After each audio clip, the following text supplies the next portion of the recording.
happening, fellas? Another day, another dollar. Yeah. I'll tell you what's not a fun drive. Driving all the way to Napa, Idaho, on a Thursday in the morning and driving back that day. That trek is a trek through the that Eastern Oregon of absolutely nothing. Okay, so I haven't looked at a map, but when you said I was going to Idaho from Washington, I'm going, how the hell you end up in Oregon?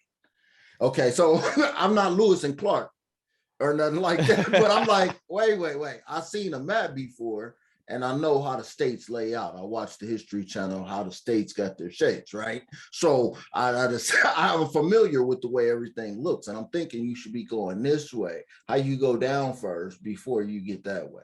Well, it's because that part of Oregon, that part of Idaho does border with Oregon. It goes past Washington. Yeah, so it goes straight into. If you want to go to Boise, you have to go through Oregon and through Ontario, Oregon, across the border in Idaho, and that just takes you straight in. Yeah, but if you go to like Coeur d'Alene, then you can go up through Spokane, go north, right, and then go through. But going to Napa where we went was literally just a straight. Well, I'd say a straight shot, but it's just a bunch of windy freaking roads that are just on the. It's a big pass. It's a big mountain pass highway. You go through. It's a big mountain pass to go through. There's a couple of them. It's flat for a second, and then it's curvy. Then it's a couple hills and hills and hills and hills, and then you get right into Oregon. And Napa's like 25 minutes from Oregon. But yeah, my brother got a new ride, so we went over there, drove over that morning, drove back that day because we had the golf tournament on Friday. Got to do it. So we went and got it done, and he got his new ride, and we played like shit on Friday golfing. I wasn't the best golfer ever like I was at the Hindu tournament. So okay. Yeah. All of this under par. It didn't materialize out there for this and tournament. then I think we only finished like 3 or 4 under as our team did, so it wasn't too good, but it was nice to be out there. We actually got lucky because it wasn't 105 like it was supposed to be. I mean, we had a little bit of cloud cover, so it wasn't as bad as I thought it'd be, but it was fun. I'd like to point out that Jason's now officially been here for 8 weeks and still hasn't hung a fucking thing on his wall. He's got his marriage poster like leaned up on the couch. This is the spare bedroom. The spare bedroom / office / TV room. I can't be hanging stuff on my brother's wall without permission. I ain't trying to go there yet. I forgot the internet only reaches certain parts of the house. Yeah. Right. And he hasn't seen them this whole 8 weeks enough to ask him about particular decor concepts and things like this. Neither. Right. So I get it. Y'all be impassive. One step at a time. One step at a time. But yeah, we didn't have a 9-hour car ride together. Yeah. I had nothing to talk about. There was no real discussions that needed to be had or none things that need to be addressed, and I'm sure. Yeah, nothing at all. Wild Horse Casino. Yeah, we did drive by there. I've never been there. I thought I'd been there once. I guess I'd never been there, but not a bad little casino, man. What city is it in? Pendleton. Oh, okay. Oh, yeah, okay. It's only like an hour 15, hour 30. That's about an hour. It's about 70 miles. Yeah. It's about 70 miles. Not too bad. Okay. Yeah. Well, the local neighborhood knows about Pendleton, even though they don't know about Pendleton because of the damn jackets. You know what I mean? So hey, everybody knows a little something about that. Just go to Pendleton and make a lot. I did have to say, man, I'm glad we still just went ahead and just held this because at least I can get out that the Lakers did something right.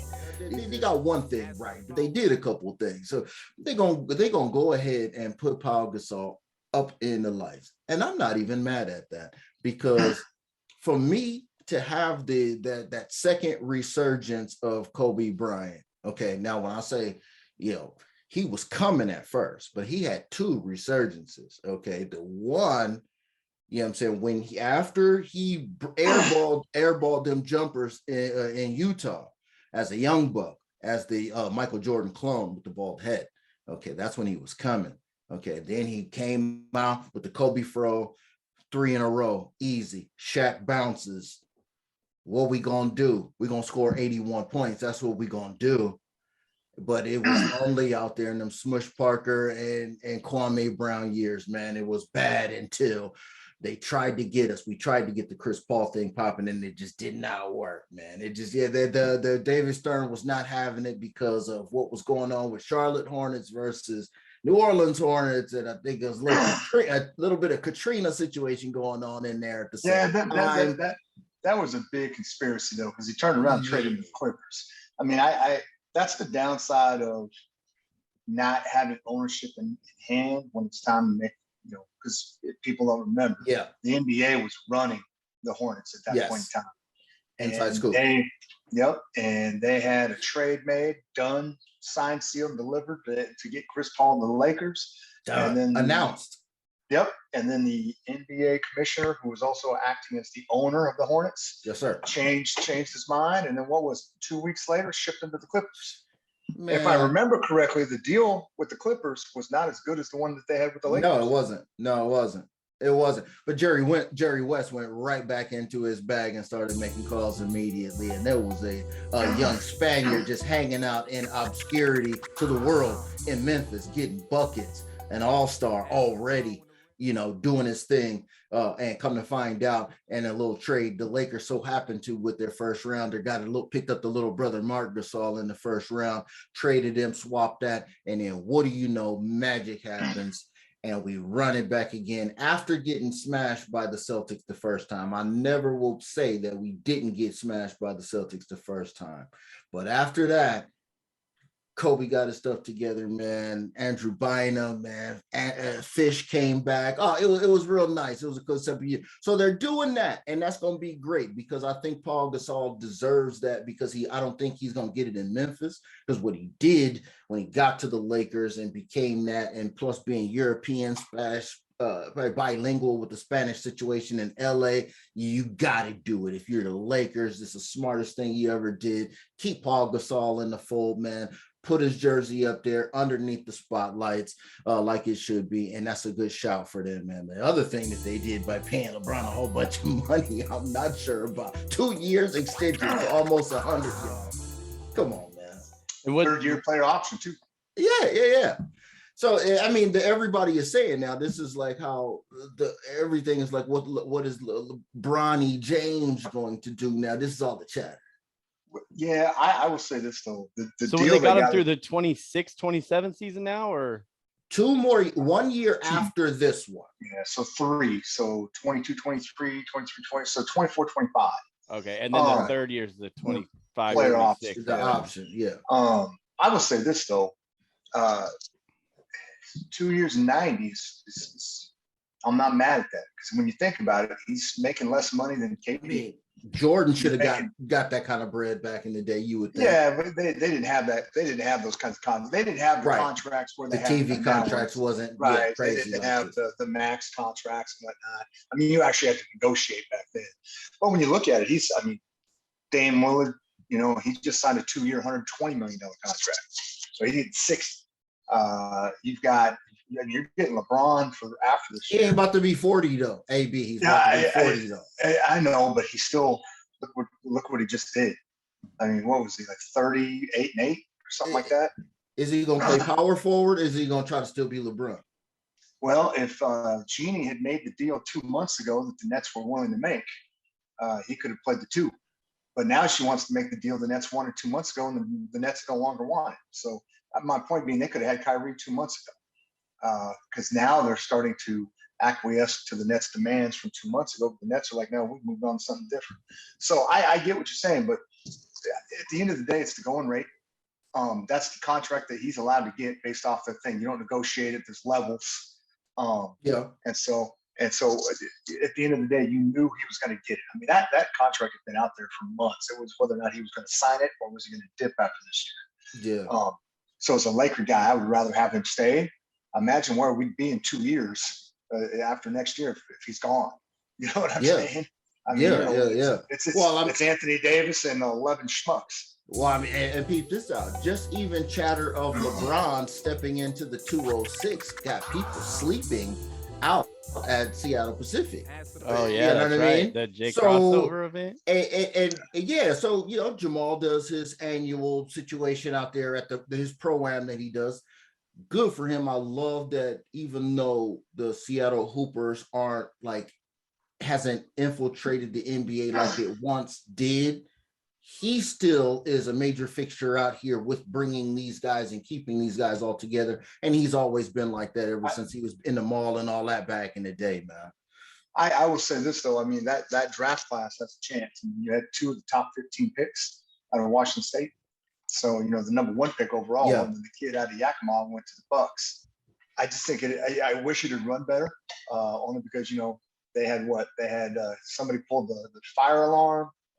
Yeah. Something was going on, so they shut the door. Nobody knows how to act anymore. We had COVID for 2 years. We don't know how to act. We need to. I was saying while we was out of town, you know what I'm saying, which we didn't really speak about, but I was out of town and I was telling the kids and my wife now, I'm saying everybody needs to go through a social etiquette course all over again, because people, just the simple stuff about how to open a door when you go on in a crowd, who you hold the door for, handling elevators, things like this. People don't forgot all their little niceties. You know what I mean?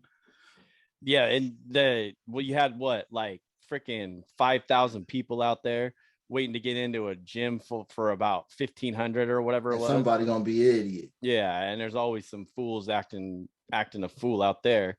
It's Seattle. You don't get, you don't get cats like that unless Jamal brings them up here, because there is no NBA team. So why would you take it to the extent of ruin a situation for everybody?